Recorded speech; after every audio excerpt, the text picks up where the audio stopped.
하나님 말씀 보실까요? 하나님 말씀은 출애굽기 20장 8절부터 11절까지 말씀 보셨습니다. 구약성경 제 성경으로는 112페이지입니다. 구약성경 112페이지 출애굽기 20장 8절부터 11절까지 말씀 찾으셨으면 제가 봉독하겠습니다. 안식일을 기억하여 거룩하게 지키라. 여세 동안은 힘써 내 모든 일을 행할 것이나 일곱째 날은 내 하나님 여호와의 안식일인즉 너나 내 아들이나 내 딸이나 내 남종이나 내 여종이나 내 가축이나 내 문 안에 머무는 객이라도 아무 일도 하지 말라. 이는 여세 동안에 나 여호와가 하늘과 땅과 바다와 그 가운데 모든 것을 만들고 일곱째 날에 쉬었음이라. 그러므로 나 여호와가 안식일을 복되게 하여 그날을 거룩하게 하였느니라. 아멘. 이 시간은 웨스트민스터 소결입니다. 45번째 강의가 됐습니다. 제4계명에서 금하는 것이라고 하는 부분을 보도록 하겠습니다. 제4계명에서 금하는 것. 질문해 볼까요? 제4계명에서 금하는 것은 무엇입니까?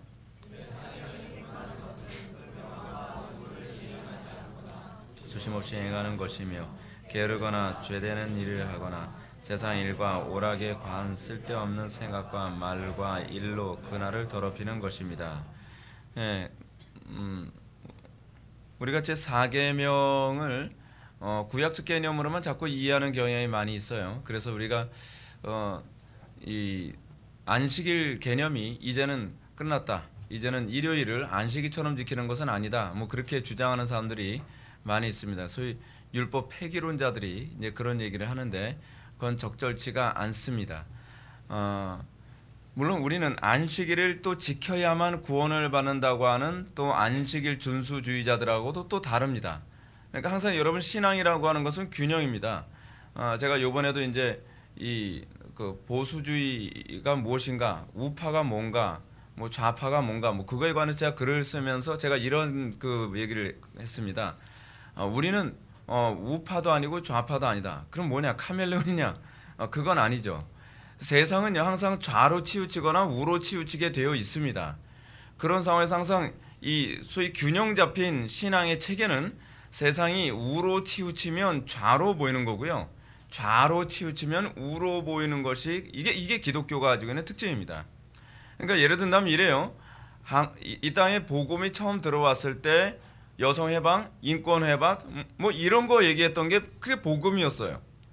그러니까 그 당시에 여성의 인권이 완전히 유린당하고 그리고 아동의 인권이 완전히 유린당하는 그런 사회적 분위기 안에서 보게 되어지면 우리 기독교는 뭐로 보입니까? 좌익처럼 보여요. 좌익처럼. 근데 사회가 점점 좌경화되어져서 이 선을 넘기 시작해요. 이 여성 인권 중요하죠. 아동의 인권 중요합니다. 그리고 우리가 아는 그 수많은 인권들에 관한 소위 좌익들이 외치는 사회 그 뭡니까? 그 가난한 사람들을 돌보는 복지 같은 거 이거 중요합니다. 근데 문제가 뭐냐면 항상 인간의 특징이 뭐냐면 항상 더하거나 그렇죠? 그러니까 과하거나 덜하다는 게 이게 문제인 거예요. 근데 이게 너무 이 인권이 유린된 상태에서 인권을 살려줬더니 아예 사람 중심으로 가버리죠. 인권이 아예 그냥 너무 지나치게 갑니다. 근데 그런 상황에서 보게 되면은 기독교는 뭐로 보여요? 너무 우익적이다라고 그렇게 보이는 거죠. 그래서 어느 시대든지 기독교가 가지고 있는 특징이 있습니다. 기독교는요 항상 핍박을 달고 살아요. 왜냐하면 균형을 잡는 그 입장이 있어서는 우익 쪽에서 보면은 좌익으로 보이고 좌익 쪽에서 보면은 우익처럼 보입니다. 또 하나 이제 제가 이렇게 말씀드릴게요. 이 로이드 존스 목사님도 이제 그런 말씀을 하셨는데 신비주의자들이 볼 때의 소위 개혁파 교회는 어떻게 보이냐면 교조주의자로 보여요. 교조주의가 무슨 얘기인지 아시죠? 아주 교리만 얘기하고 합리적이지 않으면 안 받아들이는. 근데 소위 교조주의자들이 봤을 때 정상적인 개혁파는 뭐로 보이냐면 또 신비주의로 보여지는 성향이 있어요. 소위 청교도들이 항상 그런 식으로 오해를 받았습니다. 왜? 착시현상이죠. 그러니까 자기가 중심이라고 생각하는 그 사람들이 봤을 때는 항상 자기가 기울어졌다고 보는 것이 아니라 정상이 비정상으로 보이는 겁니다. 이게 항상 기독교가 가지고 있는, 그래서 이 땅을 살아가면서 기독교인들이 핍박을 안 받을 수가 없는 이유가 거기에 있죠. 그러니까 세상 사람들이 다 정상적이고 세상 사람들이 뭐 타락하지 않았다면 문제가 안 되는데 타락한 세상에서 소위 복음의 기준을 잡으려고 하다 보니까 소위 세상의 정치적 기준, 경제적 기준, 사회적 기준, 도덕적 기준 모든 기준을 잡는 것이 기독교예요. 그러니까 기독교가 기준을 못 잡으면 뭐 정교 분리 이런 얘기하면서 기독교가 정치의 기준을 안 잡으면 그럼 기준은 누가 잡아요? 루소가 잡습니까? 아니거든요. 그러니까 세속의 철학자들이 그걸 기준을 잡도록 방치해 놓으면 세상은 파괴되는 겁니다. 이 안식일에 관한 문제도 그렇습니다. 제가 안식일에 관한 문제를 얘기하려고 이런 얘기를 꺼냈는데 우리 기독교는요. 안식일을 지켜야만 구원받는다는 사람들이 아니에요. 그렇다고 해서 우리는 안식일을 안 지켜도 된다는 얘기가 아니에요. 무슨 얘기예요 도대체? 무슨 얘기죠? 우리는 구원의 조건으로서의 안식일이 아니에요. 신앙의 고백으로서의 안식일이에요. 근데 그 안식일이 우리는 소위 율법에서 얘기하는 제7일로서의 안식일이 아니라 소위 주일 성수로서의 안식일의 정신만 지킨다는 거죠. 안식일의 정신. 여러분 예수님께서 오신 목적이 무엇입니까? 율법의 완성을 위해서 오신 거죠. 근데 그 율법의 완성이 뭐로부터의 완성이에요? 스피릿부터의 완성이잖아요. 율법의 정신부터 완성인 거예요. 그래서 예수님께서 우리 보고 뭐라고 말씀하시죠? 율법 안 지켜도 돼. 그렇게 말씀 안 하시죠. 그렇지 않으면 율법만 지켜야 돼. 그렇게 말씀도 안 하세요. 너의 의가 서기관이나 바리새인들보다 더 낫지 아니하면 결단코 하나님 나라에 들어가지 못하리라. 서기관들이나 바리새인들의 문제가 뭐였죠? 스피릿을 버렸죠. 소위 율법의 정신을 버렸어요. 그들의 문제가 뭐죠? 율법에 중한 바 의와 인과신은 버렸단 말이에요. 그러면서 뭐만 가지고 그 사람들 살죠? 껍데기 가지고. 그래서 예수님께서 그들에게 그 질타를 간 게 뭡니까? 회칠한 무덤이라는 거죠. 겉모양은 그럴싸한데 그럴싸하다. 무슨 얘기예요? 겉모양 좋다 이거예요. 근데 문제는 그 겉모양 안에 뭐가 가득하다는 거예요? 사망이 가득하다는 거죠. 정신이 없다는 거예요. 오늘날 우리 기독교가 다시 그런 식으로 많이 가고 있지 않나요? 겉모양은 화려해요. 항상 여러분 종교가 타락하면 뭐에 관심을 많이 가져요? 겉모양에 관심을 많이 가져요. 왜 자꾸 겉모양에 관심을 많이 갖죠? 속이 썩었기 때문에 그래요. 그러니까 여러분 항상 그런 말을 많이 하잖아요. 속이 빈 사람일수록 외모 가꾸는 거 많이 한다고요. 오늘날 이 기독교가 그거예요. 기독교가. 언제 우리 기독교가 그 외모에 그토록 관심을 가졌습니까? 원래 초대교회 때서부터 기독교는 핍박 피해서 그 시체들 썩는 냄새가 나는 카타콤에서 거기서 이 복음을 듣고 거기서 신앙생활하면서 그렇게 살던 사람들이에요. 근데 언제부터 예배당 의리의리하게 짓고 언제부터 옷차림 그렇지 않으면 뭐 시설 아름답게 꾸미는 데 관심을 갖기 시작합니까? 간혹가다 저는 그런 얘기 들을 때마다 좀 회의감이 드는 게 그리고 제가 개척을 하면서 오히려 약간 오기 같은 것이 있어서 그런 거죠. 요즘 개척할 때는 기본적으로 한 3억은 있어야 개척을 한답니다. 무슨 사업도 아니고 말이에요. 그래서 저는 개척을 하면서 그런 생각을 했습니다. 나는 오직 말씀과 기도면 끝나. 이게 내 모든 재산이야. 전 그렇게 생각을 하고 개척을 시작했습니다. 그래서 그냥 안방에서 뭐 교인들 모아놓고서 말씀과 기도를 원래 초대교회도 그렇게 시작한 거잖아요. 초대교회에서도 말씀과 기도로 성도들이 늘어났고 그러다 보니까 더 많이 모이기 위해서 뭐 예배당이 필요했던 건 아닙니까? 저는 그게 정상적인 절차라고 생각을 해요. 뭐 기본적으로 뭐 3억이 있어야 뭐 개척을 한다. 그건 저는 미신이라고 생각을 하는 거죠. 그건 비성경적인 거죠. 제가 개척한 데 있어서는 저는 무조건 재산은 말씀과 기도면 충분하다고 생각을 합니다. 그리고 그렇게 시작했더니 하나님께서 여기까지 이끌어 주셨죠. 우리가 자꾸 겉모양을 자꾸 과하게 하는 거 이거 타락해서 그렇습니다. 우리의 의 아까 하던 얘기 다시 돌아갑시다. 저 다른 3% 안 가요. 우리가 가져야 되는 이 소위 주일 성수에 관한 개념이 뭐예요? 안식일의 정신을 지키고 우리는 율법의 형식에 얽매이지 않음. 궁극적으로 안식일의 정신이 한 날에 규정되지 않죠. 한 날을 지키는 이유가 뭐예요? 구약의 안식일 준수는요. 한 날의 의미를 가졌어요. 그래서 제 6일 동안은 뭐예요? 자기 일을 열심히 노동을 하고 그리고 제 7일 되는 안식일에는 안식일을 지켜라. 거기에 초점을 맞췄죠. 그걸 안식일 안 지키면 뭐예요? 죽이는 거죠. 아주 죽여주는 거죠 그냥. 그게 구약의 안식일의 특징이에요. 근데 우리는 그런 개념이 아니에요. 우리는 주일 성수를 통하여서 나머지 모든 날이 주의 날이라고 하는 이 스피릿을 기억하기 위한 거예요. 이 정신을 잃어버리지 않기 위해서는 한 날을 정해서 그 날을 계속적으로 기념해야 되겠죠. 그리고 계속적으로 그 날을 특별히 구별해 놨을 때라야 비로소 나머지 6일의 삶도 우리가 소위 안식일적 삶을 가능하게 만드는 거죠. 그러니까 저는 개인적으로 그런 생각을 해요. 11조 안 하면서 11조의 정신으로 살겠다? 아니, 말이 되는 소리를 해야죠. 11조의 정신을 언제까지 지켜낼 수 있을 거라고 생각합니까? 일주일에 한 번씩 계속 한 달에 한 번씩 11조로 해도 11조의 정신이 잘 안 박혀서 난린데, 그렇잖아요. 11조의 정신이 뭐예요? 10분의 1을 하나님께 드림으로 나머지 10분의 9도 하나님과 이웃을 위해서 쓰겠습니다 라는 마음으로 우리 11조를 하는 거잖아요. 그래도 정신이 안 들어가는데 11조를 안 하면서 난 그 정신으로 살겠다? 이거는 위선도 그런 위선이 어디 있어요? 그렇잖아요. 말도 안 되는 위선이죠. 그래서 제7일, 그러니까 제4계명에서 금하는 것이 무엇입니까? 제4계명에서 금하는 건 소위 일요일을 안식일적 삶으로 살아가는 거죠. 그래서 그 명한 바 의무를 이행하지 않거나, 명한 바 의무가 뭐예요? 주일 성수하는 거죠. 쉽게 얘기해서 주일 성수하는 거. 그리고 조심 없이 행하는 것. 여러분, 주일날도 조심 없이 행하는 사람이 어떻게 평일날도 조심 없이 행하겠습니까? 그렇죠? 기독교 그러니까 여러분, 신자됨의 표지라는 게 있죠. 신자됨의 표지 중에 하나는 뭐예요? 신중함이죠. 신중함, 조심성. 지금 기독교가 자꾸 타락하는 이유 중에 하나, 그리고 교회 안에 세속주의가 자꾸 들어오는 이유 중에 하나도 뭐예요? 그 조심성이 없어서 그런 거거든요. 뭐 어느 교회에서 뭐 이렇게 하면 교회가 성장한다고 하더라. 그럼 무슨 뭐 큐티다, 트레스티아스다, 알파다, 뭐다 막 받아들이죠. 조심성 없이. 그게 왜 그래요? 그게 신자됨의 표지가 안 나타나는 거죠.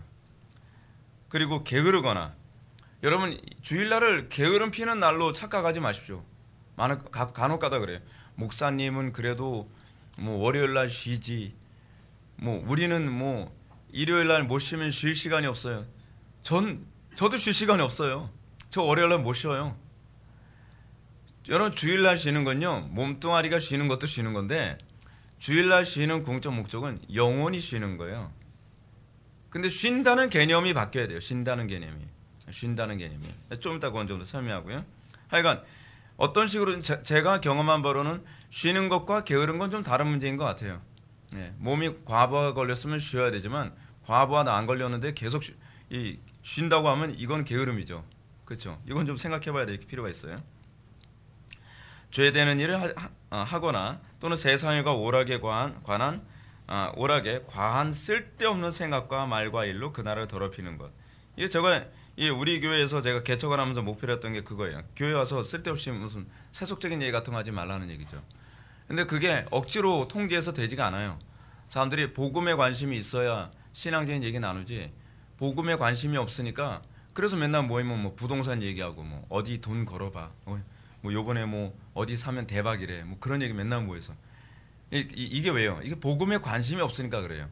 그리고 또 심각한 문제가 뭐냐면 설교에서 은혜를 못 받으니까 할 얘기가 없는 거예요. 그러면서 교인들한테 세속적인 얘기하지 마라. 그럼 할 얘기가 없는 걸요. 그냥 입 다물고 있어야 돼요. 그러면. 그러니까 이게 억지로 되는 문제가 아닌 거예요. 그 마음속 중심에서부터 복음에 관심이 있고, 그리고 진리를 사랑하고, 그리고 강단 설교도 정말 신자들의 마음속에 불이 붙도록 항상 설교를 해야 되는 거죠. 이게 다 일체가 돼야 됩니다. 여러분 어떻습니까? 저는 교회가 그렇게 만만한 그 조직이 아니라고 생각합니다.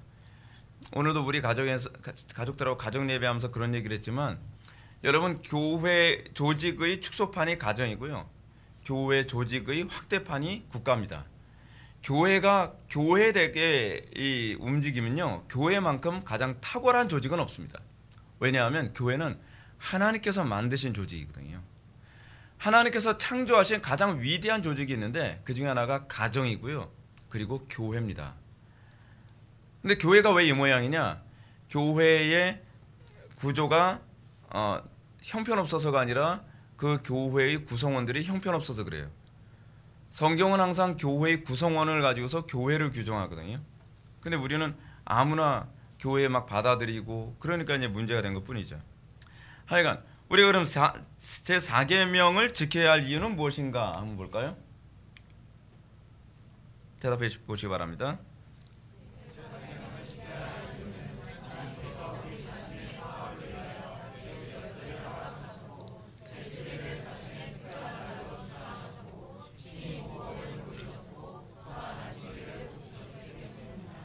예, 이 지금 여기서 안식일이라고 하는 표현을 사용하면서 소결의 문답이 언급을 하는데, 이 안식일은 일요일, 그러니까 주일 성수를 염두에 두고 하는 표현입니다. 그 왜 그러냐면 우리가 59, 60문에서 우리가 이미 그 부분에 관해서 전제를 깔고서 지금 이 61, 62문으로 우리가 지금 들어가고 있는 거예요. 그래서 그렇게 이해하고 안식일이라고 하는 단어를 그렇게 이해하면서 여러분들이 읽으셔야 됩니다.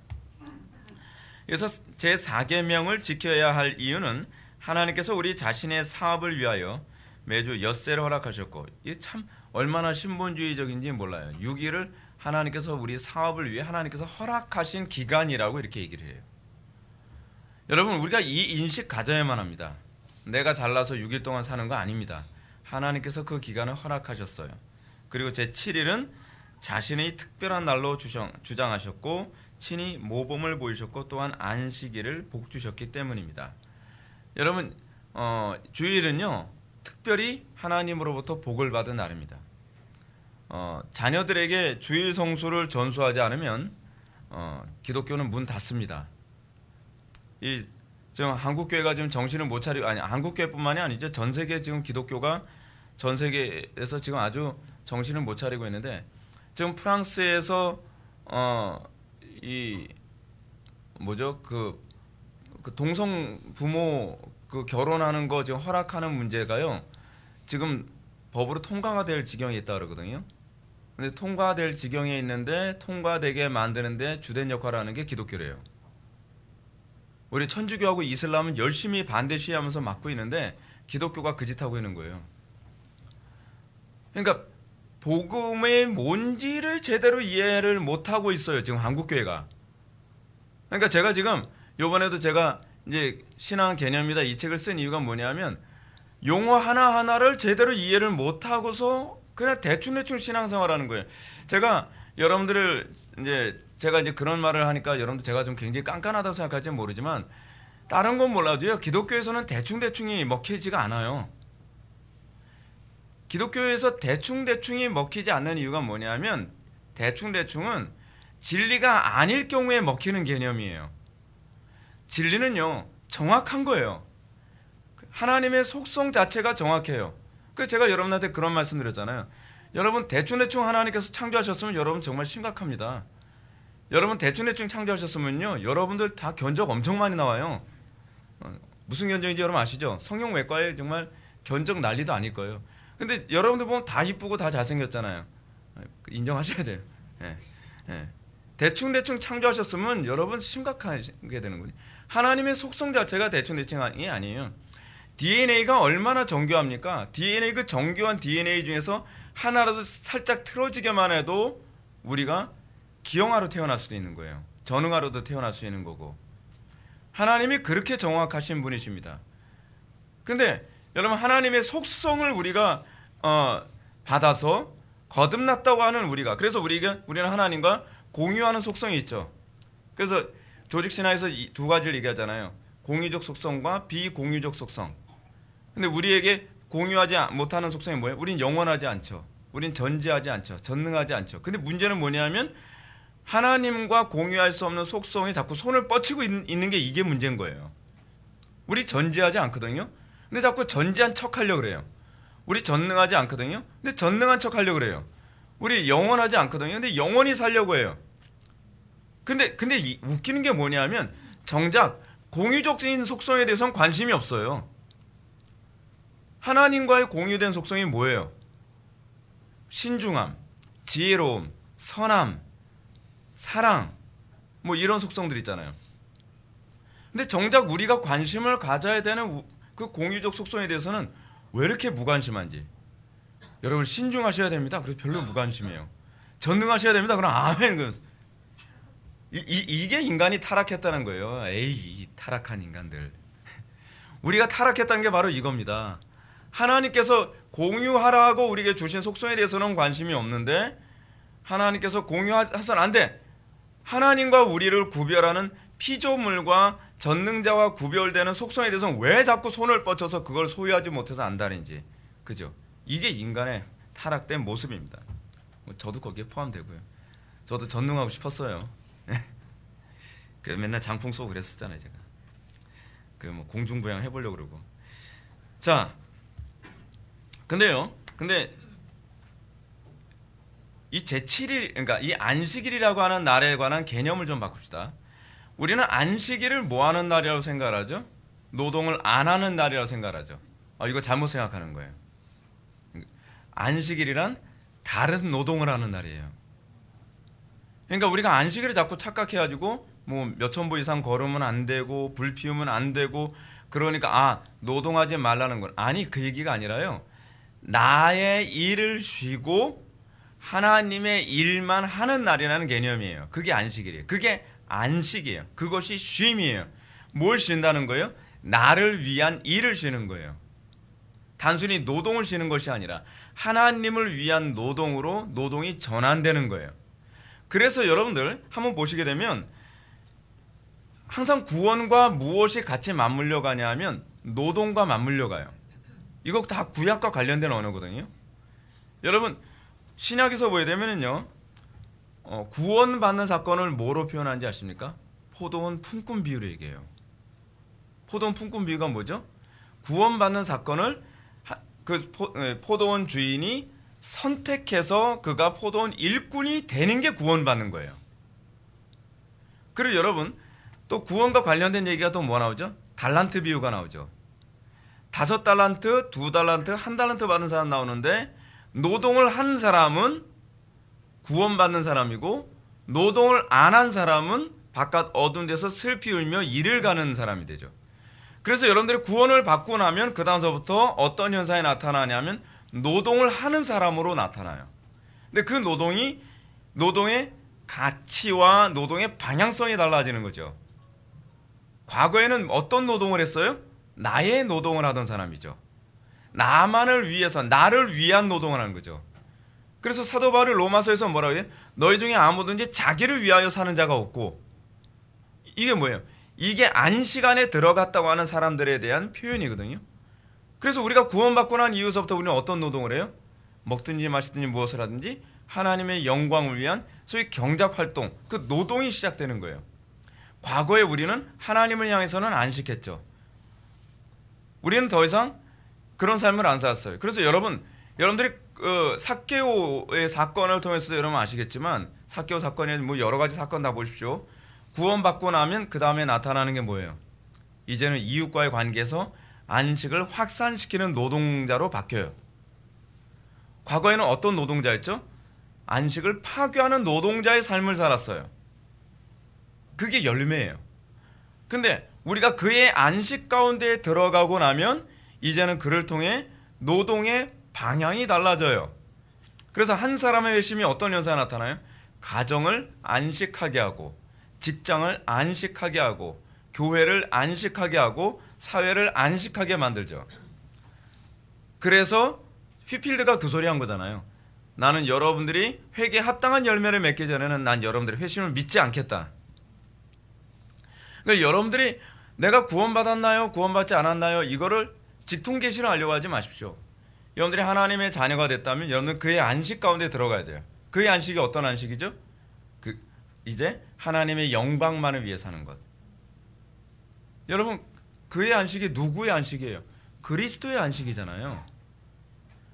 그리스도께서 공생의 기간 동안에 무슨 일을 하셨죠? 자신을 위한 삶이 아니라 아버지의 영광을 위한 삶을 사셨죠. 그분은 그럼 안식하셨으니까 매일 노셨나요?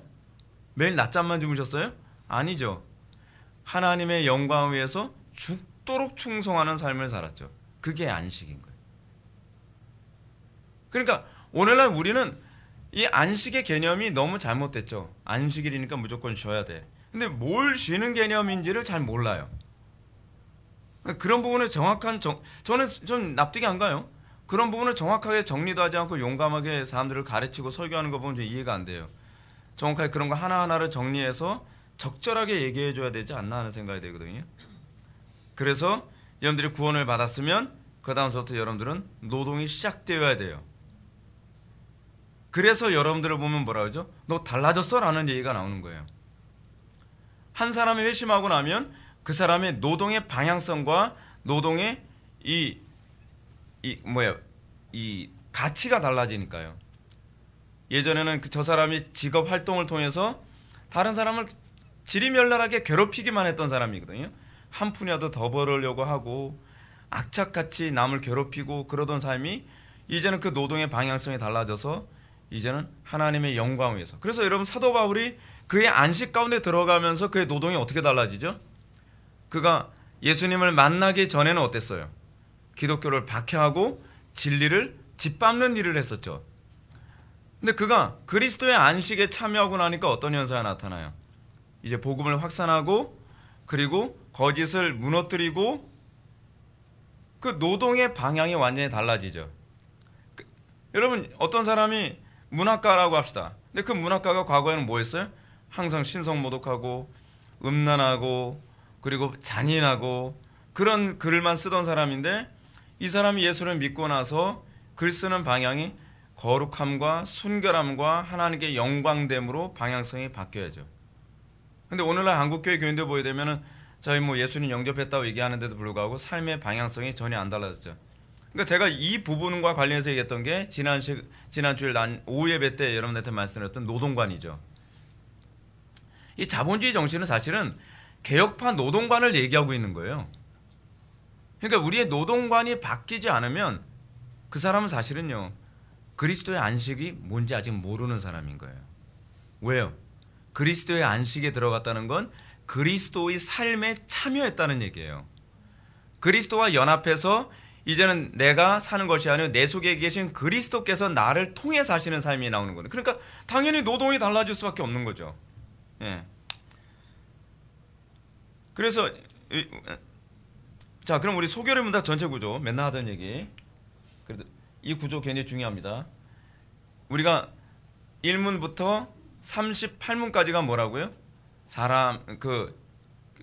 사람의 제의되는 목적과 관련해서 어떻게 그 규칙을 어떤 규칙으로 우리는 복음을 이해할 것인가에 관한 얘기가 38문까지 나온다고 한다면 39문부터 뭐예요? 그러면 그 규칙을 통해서 그 교리를 통해서 우리는 어떻게 사는 것이 우리에게 주어진 본분인가에 관한 얘기가 나오죠. 그 본분과 관련해서 안식일을 단순히 그냥 지식적으로만 알면 여러분들은 또다시 재탕하는 거예요. 1문부터 38문을. 구체적으로 이 교리가 이 안식일이라고 하는 것이 어떻게 우리의 삶에 구체적으로 연결되는가에 대해서 관심을 가져야죠. 교리문답에서 여러분 39문 이후는 구체적인 적용에 관심을 가져야만 합니다. 그래서 십계명, 은혜의 방편, 기도에 대한 가르침. 넘어갑시다. 자, 안식일은 신앙적 상징성이 있습니다. 상징성. 안식일은 창세기 2장의 하나님의 안식과 함께 출애굽의 의미로서의 안식을 의미합니다. 이게 참 흥미로운 게 뭐냐면 제가 이따 뒤에서 다시 한번 설명을 하겠지만 안식일 준수에 관한 계명이 출애굽기 20장 10절에서 언급되어진 부분이 있고요. 오늘 우리가 본 부분 20장 8절부터 11절까지인데 일곱째 날에 관해서 이제 10절부터 이제 언급을 하죠. 그리고 신명기 5장에서 또 5장 15절인가요? 그쯤에서 이제 또 얘기가 나옵니다. 근데 안식일에 관해서 얘기하면서 출애굽기에서 뭘 얘기하죠? 우리가 왜 안식일을 지켜야 되느냐? 그 이유는 하나님께서 제7일에 안식하셨기 때문이다라는 얘기를 해요. 그렇죠? 근데 신명기 5장에서 얘기하는 안식이라고 하는 얘기는 다른 얘기를 하죠. 이는 너희가 애굽에서 구출을 받았기 때문이라라고 해서 안식일을 지켜야 되는 이유가 달라지죠. 이 두 개로 나눠지게 됩니다. 근데 이거를요 흥미롭게도 여러분 보시면 아시죠? 히브리서 기자는 이 둘을 하나로 딱 묶어줬어요. 친절하게도 이해하기 좋게. 어떻게 해요? 이미 여기서부터 보게 되면 이미 그의 안식에 들어간 자, 이미 그의 안식에 들어간 자는 뭐죠? 제7일의 안식이죠. 또는 그리스도의 안식이에요. 그의 안식일에 들어간 자는 하나님이 자기를 쉬신 같이 그도 자기를 쉬느니라 라는 말씀으로 두 개의 안식을 연결해서 얘기해 주고 있어요. 신자는 하나님의 안식에 들어가기 위해 힘써야 합니다. 그 안식은 하나님께서 자기를 쉬신 것처럼 우리를 쉬고 하나님을 위해서만 사는 것입니다. 이에 대한 신앙 고백으로 주일 성수는 아주 중요한 의미를 갖죠. 그렇죠? 주일 성수 안 하면서 우리가 이 정신 계속 유지할 수 없죠. 여러분 기독교 신앙에서 여러분들 신앙을 강화시켜주는 가장 중요한 요소가 뭐라 했죠? 묵상이에요. 묵상은 계속적으로 반복적으로 했을 때에 여러분들이 신앙을 견고하게 해요. 그래서 여러분들이 설교를요 주일날이나 수요예배 때 설교 듣고 그냥 잊어버리는 건 여러분들의 신앙에 아무 유익이 되지 않습니다. 어느 정도로 하나님께서 우리에게 묵상을 강화시키기 원하시는지 예배 후엔 꼭 성찬예식을 하길 바라요. 성찬예식을 왜 예배 후에 하길 원하시는 거죠? 묵상해야 된다는 거예요. 그거를 계속적으로 성찬을 통해 우리들에게 얘기하고 있는 거거든요. 그래서 칼빈은 뭐라고까지 얘기해요? 성찬은 많을수록 좋다. 자주 할수록 좋다. 이제 그 얘기죠. 그러니까 가능하다면 수요예배 끝나고서도 성찬하고 저는 그렇게 하고 싶잖아요. 제가 번거로운 거 되게 싫어하거든요. 근데 성찬 예식도 사실은 저도 다른 교회에서 다 하듯이 그냥 1년에 한 2번 정도 하고 싶은데 그걸 안 봤으면 모르는데 또 봤으니 어떻게 해요. 또 순종해야죠. 그래서 일주일에 한 달에 한 번씩 성찬 예식을 하는데 너무 성가셔요. 진짜 성가셔도 너무 성가셔요. 근데 성찬 예식을 안 하면 안 돼요. 성찬 예식 우리에게 끊임없이 뭘 얘기하죠? 하나님의 말씀은 듣는 것으로 그쳐서는 안 된다는 거예요. 계속 반복하여 묵상을 할 때라야만 그것이 살이 되고 피가 된다는 거예요. 그 제가 여러분한테 지난번에도 그런 말씀드렸잖아요. 여러분들 경외 배웠으면 경외 그런 거구나. 오케이. 그리고 끝나지 말란 말이에요. 그 십자가 그럼 십자가 그래 그런 거구나. 내가 잘못하고 있었네. 역시 좋은 설교야. 끝. 그래서 잊어먹지 말란 얘기예요. 중요한 건 그게 아니에요. 내 삶 속에 내가 십자가를 잘못 적용시킨 게 무엇이며 내가 아직까지도 적용시키지 않은 부분이 어디 있는가를 구석구석 찾아내야 돼요. 지독하리만큼 찾아내야 돼요. 그래서 나의 삶의 모든 삶이 할 수만 있다면 그리스도와 동행하는 삶이 되도록 만들고자 하는 그런 열정이 있어야 돼요. 근데 우리는 그렇지가 않아요. 좋은 설교를 왜 들으려고 그러죠? 교리적으로 틀리지 않은 설교를 왜 들으려고 하죠? 살기 위해서 그런 거 아닌가요? 제가 항상 그러잖아요. 저는 공부에 관심이 있어서 공부 열심히 하는 케이스가 아니라 저는 사는 데 관심이 있었다고요. 하나님 말씀대로 살고 싶은데 어떻게 사는지 아무도 가르쳐 주질 않은 거예요. 저는 다 그런 마음을 가지고 있는 줄 알았어요. 다 그런 게 아니었더라고 보니까. 제가 사람들의 실체를 알고 보니까. 제가 언젠가도 여러분한테 그런 얘기 했잖아요. 전 중학교 때 제가 존재하는 걸 제가 믿어지지가 않았었다고요. 근데 남들도 한두 번은 다 그렇게 생각하겠지. 근데 아무도 그 생각 안 해요. 그래서 내가 이상하구나. 그 세월이 지나면서 그런 거 많이 알게 돼요. 사람들 나처럼 생각 안 하는구나. 그걸 많이 느껴요. 여러분 책을 읽을 때도 그 연암 박지원 선생이 얘기하는 것처럼 독서를 하는 목적은요. 필요해서 독서를 할 때의 그 독서의 그 효과를 훨씬 늘릴 수 있다는 거예요. 의무적으로 독서하는 건요. 금방 잊어먹는다는 거예요. 근데 내가 정말 필요로 하고 내가 정말 그렇게 살기를 원해서 독서를 했을 경우에는 그건 잘 잊어먹지 않는다는 거죠. 그건 맞는 얘기예요. 우리가 신앙도 그렇습니다. 어떻게 살아야 될까? 어떻게 하면 하나님을 영화롭게 할까? 어떻게 하면 하나님을 기쁘시게 드릴까? 어떻게 하면 나의 삶 속에는 문제를 내 방법이 아니라 하나님의 방법대로 나의 삶의 문제를 해결할 것인가 라고 하는 그 해답을 찾기 위해서 여러분들이 설교를 들으려 한다면 여러분들 그때마다 하나님께서 기가 막히게 뼈꼬리 쑤시도록 하나님께서 응답해 주실 겁니다. 그래서 신자는 하나님의 안식에 들어가기 위해 힘써야 합니다. 자, 그 4계명이 금하는 것이 무엇인가? 한번 간단하게 한번 볼까요? 아까 제가 이제 봤던 거니까 빨리 넘어갑시다. 그 명한 바 의무를 행하지 않거나 조심 없이 행하는 것. 그래서 여러분들 은혜 받고 나면 반드시 나타나는 게 뭐라고요? 조심성이에요. 조심성. 요즘 교계에서도 그렇고 우리나라 국회를 봐도 그렇고 뭐 조심성이 없죠. 조심성이 없이 막 그냥 통과되고 그냥 얼렁뚱땅 넘어가고 그래서 문제가 커지잖아요. 근데 복음이 들어가면 조심성이 많아져요. 그래서 기독교인들에 대한 평가가 뭐야? 그냥 깐깐하다라는 소리 자꾸 듣죠. 근데 그게 정상이에요. 예. 헐렁헐렁하면 그 사이에 오류가 들어오거든요. 항상 그 게으른 것. 청교도들은 게으름이 최고의 악이라고 얘기를 합니다. 모든 악은 게으름을 통해서 들어온다고 얘기해요. 그러니까 여러분 제가 말씀드렸죠. 쉬는 것과 게으름은 다른 겁니다. 게으름 피면서 난 쉬어야 돼. 아무리 쉬어도 피곤하네. 더 쉬어야 돼.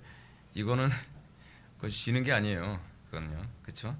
죄되는 일을 하지 않는 것. 그리고 세상과 오라에 관한 쓸데없는 생각과 말과 일로 그 날을 더럽히는 것이라고 얘기했습니다. 여러분 주일날만 이거 안 하면 되나요? 그 얘기가 아니에요. 사실은 주일을 이렇게 온전히 살아가야 나머지 6일에서도 이 삶이 지속될 수 있다는 얘기예요.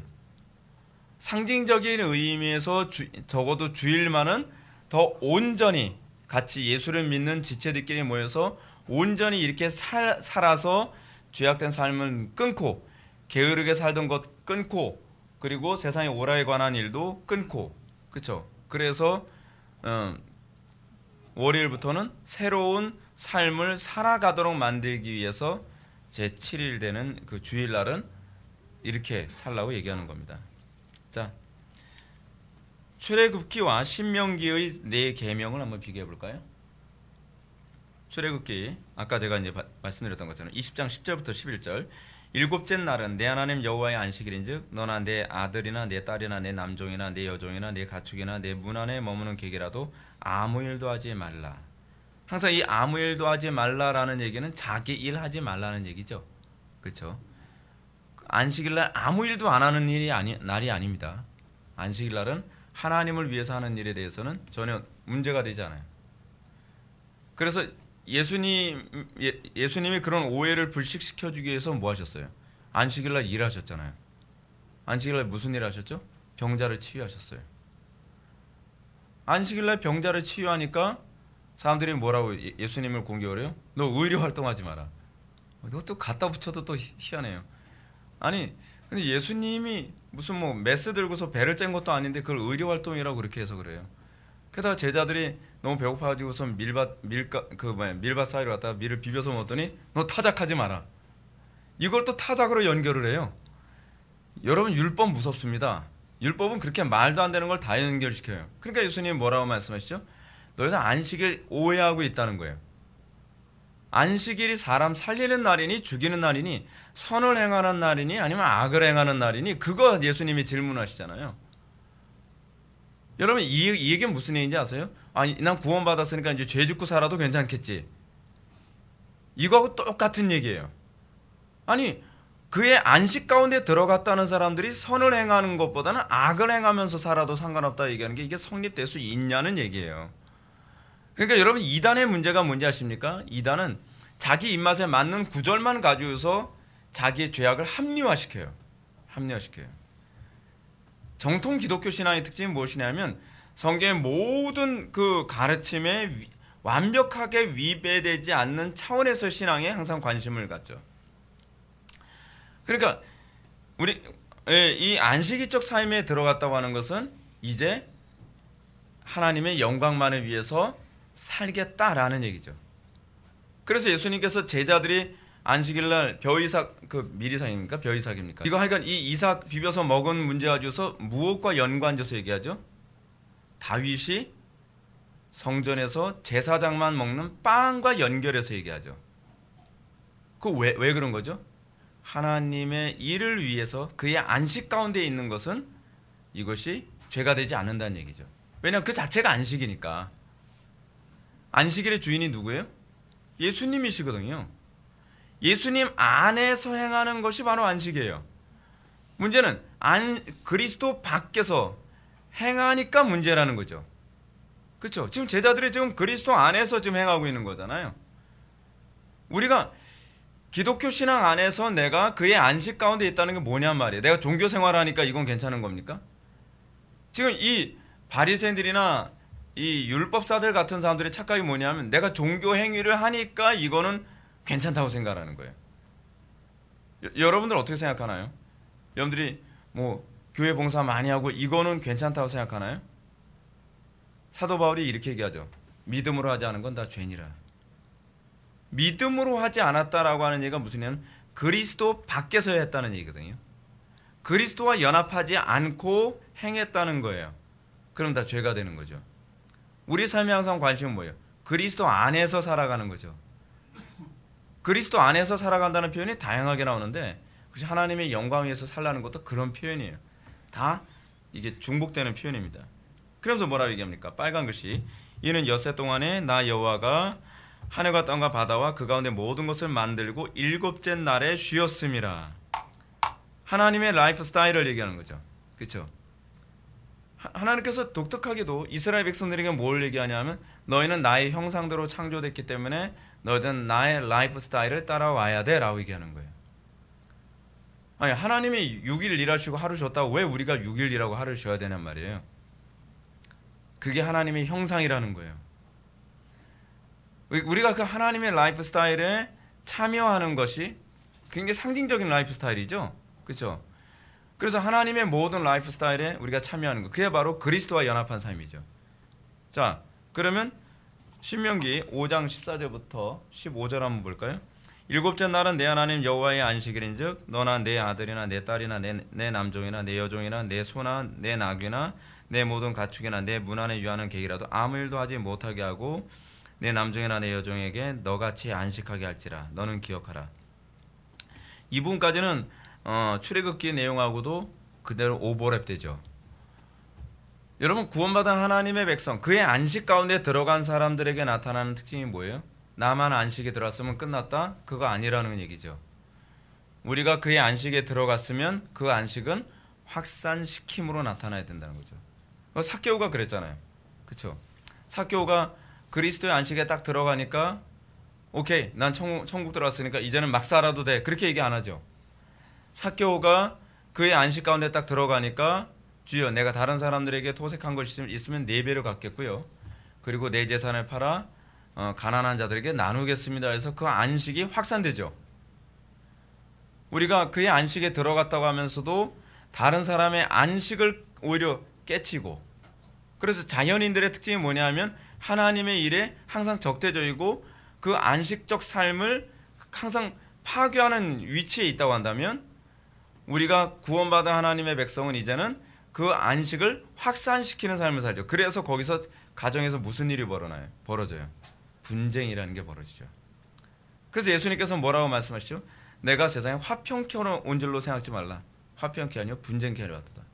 근데 그 분쟁이 뭐로 나타나요? 내가 너에게 거물주로 왔노라라고 말씀하신 것처럼 안식의 확산이 그렇게 쉽게 일어나질 않아요. 뭐 선행한다고 이런 안식일이 확산되는 게 아닙니다. 여러분 안식에 참여한다는 얘기가 무슨 얘기입니까? 하나님께 헌신된 삶. 소위 창세기 아담이 범죄하기 이전에 그 경작자, 다시 말해 예배자의 삶에 참여하는 것. 그것이 안식일에 우리가 참여하는 거거든요. 근데 나만 안식에 참여했으면 끝나는 것이 아니라 다른 사람들도 그 안식에 참여하도록 싸우는 삶이 시작되는 거죠. 그러니까 이런 게 있습니다. 정상적인 목사님이라고 한다면 성도들이 하나님을 참되게 예배하지 않는 모습 보면서 웃으면서 이렇게 목회를 할 수가 없어요. 왜냐하면 목사이기 이전에 거듭난 신자의 모습이 뭐냐면 그의 안식에 참여한 사람은 다른 사람도 그 안식에 참여하지 않았을 때 견딜 수가 없는 거예요. 여러분들의 자녀가 하나님의 안식에 참여하지 않았는데 마음 편하게 살 수 없어요. 그건 가짜예요. 그거는요. 우리가 그의 안식 가운데 들어갔다고 한다면 우리는 다른 사람도 그 안식에 참여하게 만들죠. 제가 십자가 설교하면서 왜 그런다 그랬어요? 그 안식에 진정한 기쁨이 있는 걸 아니까. 그 십자가에 부활이 있고 영광이 있고 참된 행복이 있는 걸 내가 아니까. 그러니까 다른 사람들에게도 그 안식에 참여하도록 강요하고 그리고 칼을 뽑고 분쟁케 될 수밖에 없는 거죠. 그래서 여러분 구약에서 나오는 샬롬이라고 하는 이 단어가 어떤 의미라고? 이게 전쟁 용어라 그랬죠. 전쟁 용어. 샬롬이 뭐예요? 적을 완전히 진멸하여 더 이상 적들의 저항이 종식되어진 상태. 그 상태를 샬롬이라고 얘기해요. 평화. 우리 평화 너무 좋은 얘기. 근데 그렇게 히브리어에서 샬롬이라고 하는 평화라는 단어는 그렇게 해피한 그런 단어가 아니에요. 굉장한 전쟁을 치르고 나서에 주어지는 평화거든요. 실제로 여러분 우리에게서 그 평화가 어떻게 주어지죠? 죄와의 전투 끝에 주어진 거 아닌가요? 우리 평강의 왕이신 예수님은 어떻게 만나요? 우리 정과 알고 십자가에 못 박고 그 가운데에 우리가 그 샬롬의 그 평화에 우리가 참여하게 되는 거 아닌가요? 그래서 그 예수님의 이름이 뭐예요? 샬로무, 평강의 왕. 샬로무가 뭐예요? 그게 그 솔로몬이거든요. 히브리어로. 솔로몬이 샬로무예요, 사실은. 평강의 왕이라는 뜻이거든요. 그래서 여러분 솔로몬 보면 전쟁에 능하잖아요. 이게 다 관련을 맺고 있습니다. 그래서 내가 애굽 땅에서 종되었더니 내 하나님 여호와가 강한 손과 편팔로 거기서 너를 인도하여 내었으니. 아까는 무엇을 했죠? 예수님 하나님께서 일곱째 날에 안식했기 때문에 너희들도 안식해라. 근데 여기서 안식을 해야 되는 이유는 뭐라고 얘기했어요? 내가 애굽 땅에서 종이 되었더니 내 하나님 여호와께서 강한 팔로 거기서 너를 인도하여 내었으니 그러므로 하나님 여호와가 내게 명령하여 안식을 지키라 하라 하셨느니라. 그러니까 하나님의 은혜로 너희들이 그 안식 가운데 들어갔으니까 이제는 그 안식을 지켜내라는 거예요. 첫 번째는 하나님의 라이프 스타일이니까 너희들도 그렇게 살아야 된다는 얘기고, 두 번째는 하나님의 은혜로 너희가 그 안식 가운데 들어갔으니 너희들이 안식을 지키는 게 맞다는 얘기예요. 근데 이 얘기가 사실은 무엇을 염두에 둔 것이냐면 가나안 땅에 들어가서 이렇게 살아라라는 명령이에요. 우리가 그의 안식 가운데 들어갔으면 이제는 어떻게 해요? 히브리서의 말씀처럼 우리는 그 안식을 지켜내기 위해 힘써야 되고 싸워야 되는 거예요. 히브리서를 한번 봅시다. 히브리서 4장 볼까요?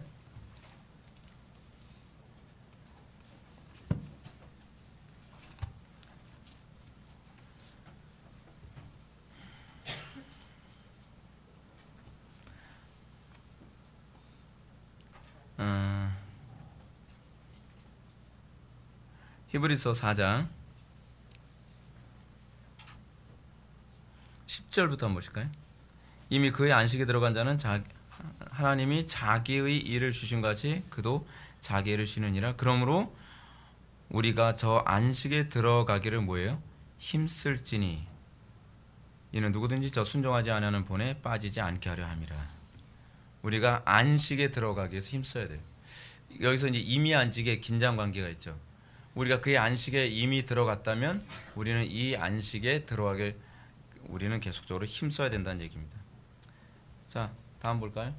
출애굽기와 신명기의 안식의 준수는 첫 창조와 둘째 창조를 말해줍니다. 첫 창조는 마지막 아담으로 안식이 파괴되었다면, 둘째 창조는 마지막 아담을 통해 안식이 다시 시작됨을 얘기합니다.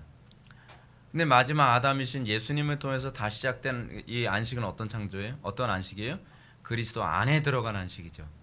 그리스도와 연합되는 안식이에요. 히브리서 기자는 이 두 안식의 사건을 연결해서 이미 그의 안식에 들어간 자는 하나님이 자기 일을 쉬신 것 같이 그도 자기 일을 쉬느니라. 그러므로 우리가 저 안식에 들어가기 힘쓸지니 이는 누구든지 저 순종하지 아니하는 본에 빠지지 않게 하려 함이라. 순종하지 아니하는 본 뭐죠? 우리가 여기서 얘기했을 때 히브리서에 보게 되면은 4절 볼까요? 4장 4절.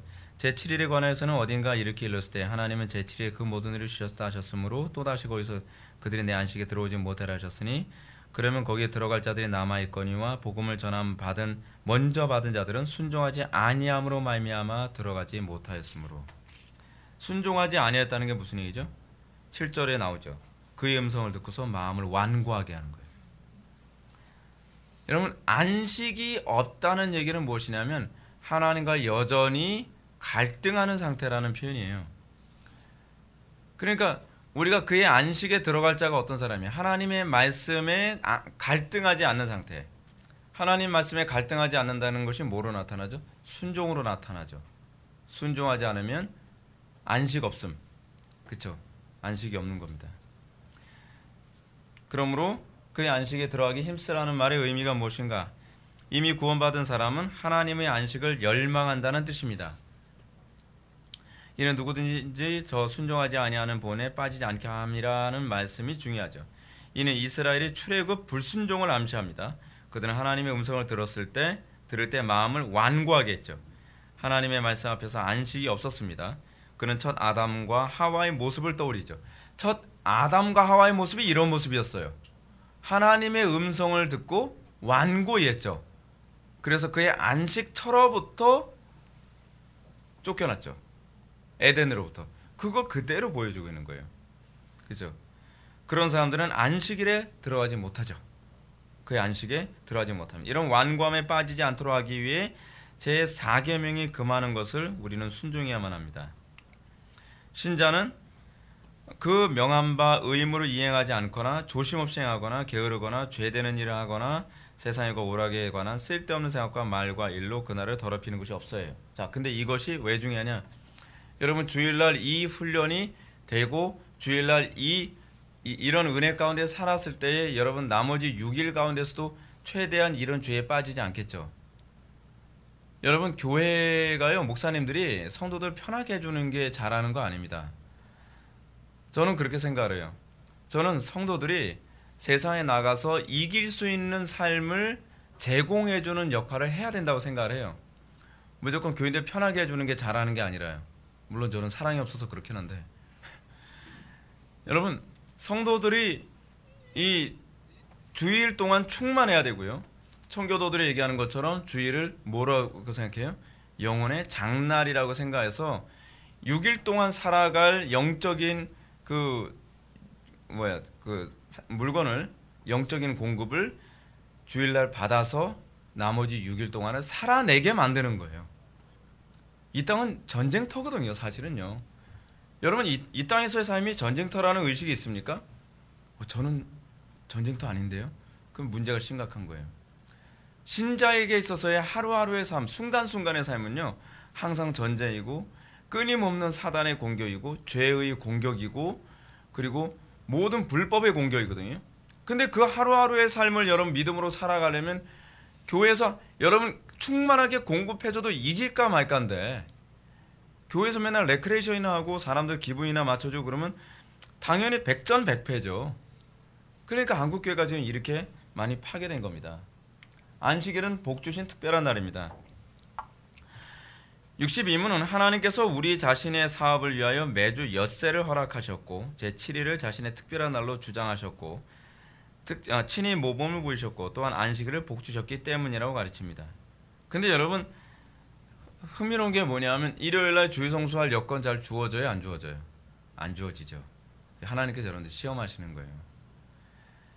여러분 그 시험 없으면요 여러분들이 주일을 성수할 수 있다는 것이 얼마나 귀한 것인지를 잘 인식을 못해요.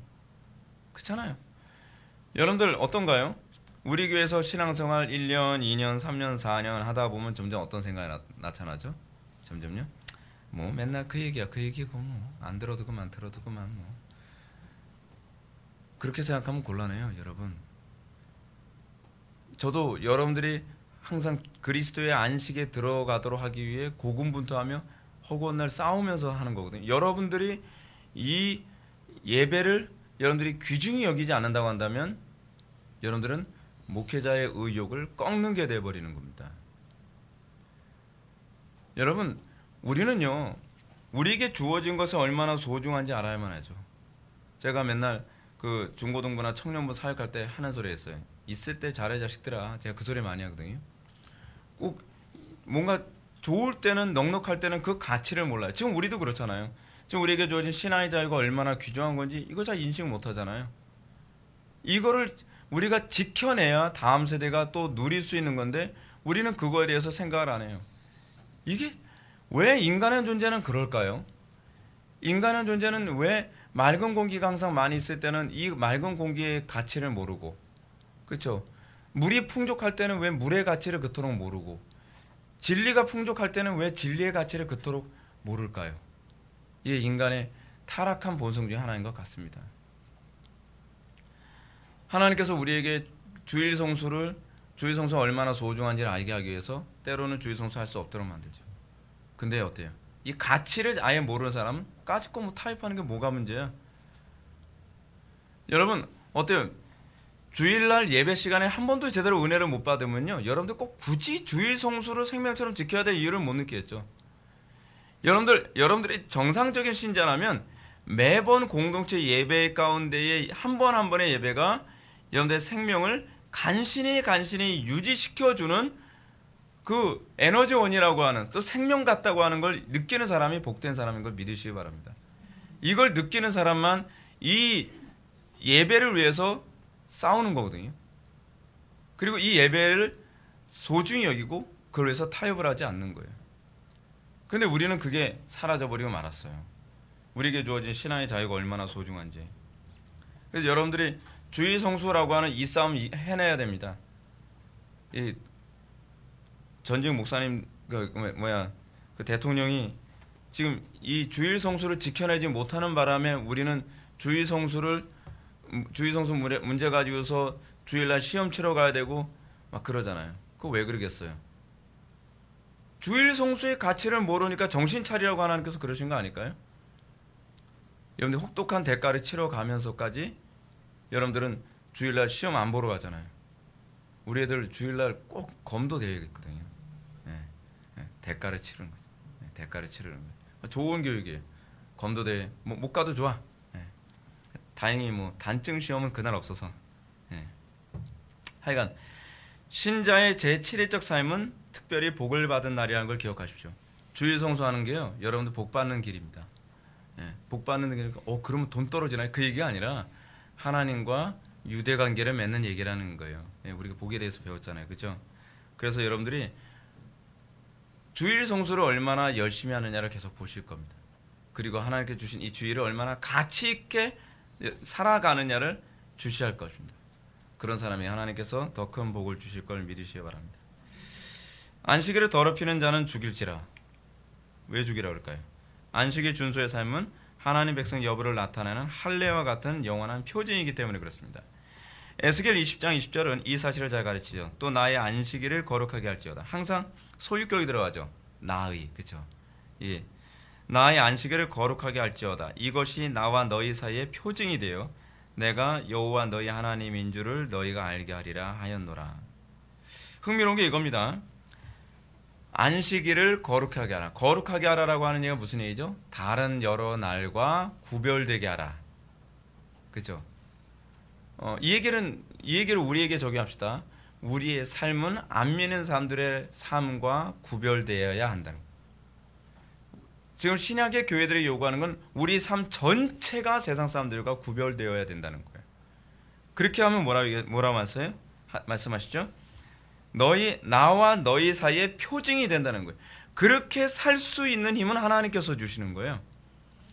여러분들이 그렇게 삶을 살게 되어진다면 그것이 하나님과 내가 언약 관계라는 표징이 되고요. 그리고 하나님께서 너희의 하나님인 걸 알게 될 거라는 거예요. 아브라함의 하나님, 이삭의 하나님, 야곱의 하나님이 나의 하나님임을 어떻게 알아요? 내가 안식일적 삶을 살아갈 때 알아가는 거예요. 구원의 확신 얘기하는 거예요. 구원의 확신. 세상과 구별된 삶은 하나도 안 살아가면서 구원의 확신이 있대요. 도대체 뭘 근거로 구원의 확신이 있다고 그러는지 모르겠어요. 구원의 확신은요, 세상 사람들과 구별된 삶을 통해서 하나님께서 내가 너의 하나님인 걸 알게 되리라 라고 얘기하고 계시거든요. 누가 구원의 확신 문제 얘기되면 그냥 에스겔서 20장 20절 말씀 가지고 딱 들이대보세요. 그러면 이게 게임 아웃이에요. 왜 여기도 좋아요. 20장 20절 20번이 20비 두 번 반복돼요. 신자가 제7일의 삶을 살지 않는다는 것은 안식일의 주인이신 그리스도와 연합되지 않은 나누어진 삶을 말합니다. 여러분, 제가 그런 생각이 들어요. 여러분, 구원받은 하나님의 백성이라고 한다면 이 땅에서 항상 뭐 때문에 구별되는지 아십니까? 어떻게 하면 하나님의 영광을 나타낼까? 어떻게 하면 우리가 영적 전쟁에 곤두서며 살아갈까? 제가 우리 어머니를 그 추억하면 우리 어머니 항상 그래요. 우리 어머니가 이제 암 때문에 투병 생활을 하시는데 투병 생활 하시는 가운데서도 항상 그 관심이 뭐냐면 야 내가 몸이 아파서 네가 하나님이 일하는데 지장이 많지. 항상 우리 어머니는 항상 하나님 일하는 거에만 관심이 있어요. 하나님 영광 그리고 목회 사역 하나님 나라 확장. 오죽하면 우리 어머니 돌아가실 때도 기도하시면서 돌아가셨어요. 그러면서 돌아가실 때 얼마 안 돼서는 그런 말씀 하시더라고요. 내가 좀 더 오래 살아야 되는데 내가 너희들을 위해서 좀 더 기도 많이 해야 되는데 앞으로 살아가야 될 이 땅의 미래가 너무 어두운데 더 많은 기도가 필요한데 내가 먼저 떠나는 게 지금 너무 속상하다. 돌아가시기 코앞에 있음에도 불구하고 뭐 걱정해? 하나님 나라 걱정해. 하나님 나라. 이게 특별한 신앙이 아니라 이게 정상적인 신앙이에요. 워낙 정상이 없으니까 이런 사람이 특별한 사람처럼 보이는데 여러분 이게 정상이에요. 여러분들이 하나님 나라 시민이라면 먹든지 마시든지 무엇이든지 하나님 나라 영광만 관심을 가져야 돼요. 근데 이거에 관심이 없어요. 맨날 여러분 세속적인 거 즐기는 거 뭐 어디 놀러 다니는 거 뭐 맛있는 거 먹으러 다니는 거 그거에 관심을 가져. 그럼 세상 사람들과 뭐하고 구별되냔 말이에요. 그렇잖아요. 우리가 그의 7일의 삶에 우리가 참여했다면 우리는 오로지 하나님의 나라에 관한 것만 머릿속에 가득하고 그것을 위해서 살아가죠. 그래서 그들을 통해서 어두운 세상이 밝아지는 거예요. 그 정도 되어야 여러분 세상이 바뀌는 겁니다. 여러분 세상을 바꾸는 사람들도요. 하나님을 대적하는 사람들 정신 상태가 어떤지 아십니까? 온통 그 생각만 해요. 온통.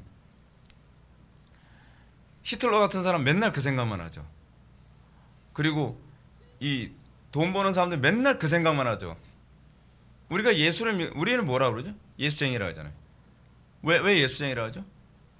뭐든지 하나님 영광 위해서 사는 것에만 관심을 가지니까. 안식일의 실체는 그리스도입니다. 골로새서 2장 16절부터 17절은 안식일의 실체가 그리스도라고 합니다. 그러므로 먹고 마시는 것과 절기나 초하루나 안식일의 이유로 누구든지 너희를 비판하지 못하게 하라. 이것들은 장래일의 그림자이나 몸은 그리스도의 것이니라. 안식일의 실체가 그리스도이시기 때문에 절기나 초하루나 안식일은 폐지되었습니다. 이거 안 지켜도 상관없어요. 그래서 안식일 준수주의자들은 안식일 안 지키면 지옥 간대요. 그리고 한국교회가 이렇게 된 건 안식일을 안 지켜서 그렇대요. 아이고 여러분 그건 미신입니다. 미신.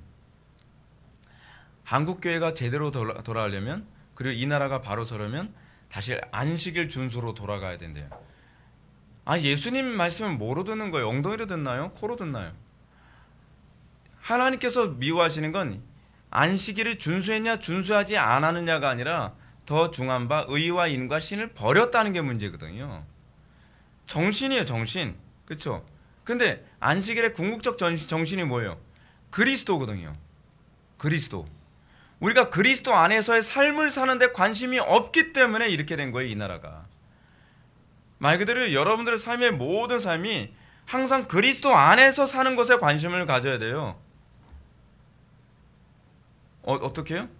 제가 뭐 요즘 칼럼 글도 쓰지만 글을 쓸 때도 어떻게 하든지 그리스도의 능력으로 글을 쓰려고 애를 쓰고 말을 하더라도 어떻게 하든지 말 한마디 한마디도 그리스도의 영광을 나타내는 데 관심을 갖고 옛날에 요한 웨슬리는 뭐라고 얘기하냐면 하나님의 영광에 필요하지 않은 사람은 모든 그 만남을 다 끊었대요. 왜냐하면 그것도 시간이 아깝다는 거예요.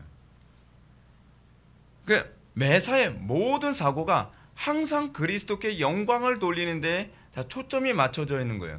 눈 딱 뜨면 그 정도 정신무장은 돼 있어야죠. 그렇지 않아요? 근데 요즘 기독교들 보면 정신무장이 안 돼 있어요. 도대체 무슨 생각하면서 사는지 모르겠어요. 묻고 싶어요. 솔직히 묻고 싶은 게 여기까지 올라갔다 내려가요. 무슨 생각하면서 사니 도대체 막 그런 거예요. 딴 생각하다가 주일날 오면 잠깐 정신 그 예배 참으면 잠깐 정신 돌아오죠. 그렇지 주님을 위해 살아야지. 밖에 나가면 또 주님이 무슨 주였지? 술주자였나?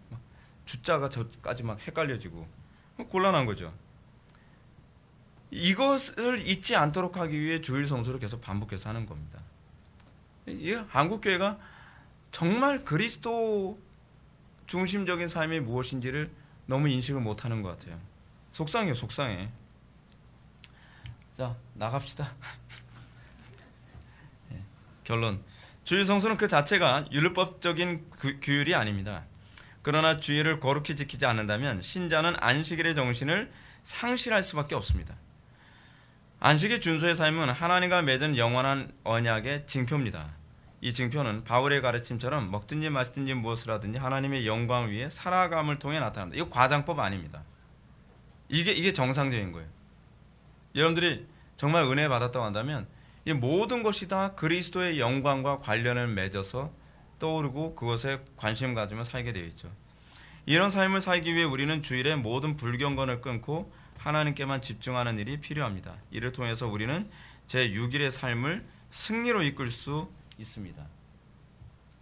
만일 우리가 주일을 개인적인 일로 인해 가볍게 취급한다면 그는 나머지 모든 6일의 삶도 마찬가지의 삶을 살게 될 것입니다. 무엇보다 주일 성수의 신앙은 다음 세대에 우리의 신앙을 전수해 주는데 가장 강력한 의미를 지니고 있다는 점을 잊지 말아야 합니다. 주일 성수가 무너지면 모든 신앙이 다 무너지기 때문입니다. 여러분, 주일 성수가 무너졌는데 어떻게 우리의 신앙을 전수하겠습니까? 그릇이 없는데 어디에다가 우리의 신앙의 내용을 담을 거예요? 근데 지금 이 세대가요, 편안한 게 너무 좋아가지고 다음 세대를 생각을 안 해요. 이 편안함, 이 편리함이 사람들을 다 파괴시켜요. 가장 사람을 잔인하게 만드는 게 편안함이거든요. 그러니까 이 편안한 것 때문에 주일 성수도 타협시키자. 목사님들 이거 목회하면서 되게 힘들어하거든요. 주일 성수 자체까지 송두리째 흔드는 교인들이 너무 많으니까요. 이거 지켜내야 돼요. 주일 성수 우리부터 지켜내야 돼요. 그래서 제가 여러분들 우리 교회 들어올 때 낮 예배, 오후 예배 다 주일 성수 하겠냐 이런 얘기를 하는 건 우리 교회부터 주일 성수를 다시 회복하는 운동을 시작해야 된다고 저는 이게 전쟁을 선포하는 거죠. 그래서 다른 교회에 자꾸 자극이 되고 그래서 주일 성수로 다시 돌아가야 되겠구나. 이제 거기서 이제 기초부터 다시 지키는 거죠. 이 기초를 지켜내야 그 다음엔 싸움을 해볼 만한 겁니다. 우리가 이 전쟁부터 다시 하나씩 회복할 수 있기를 바랍니다. 기도하시겠습니다.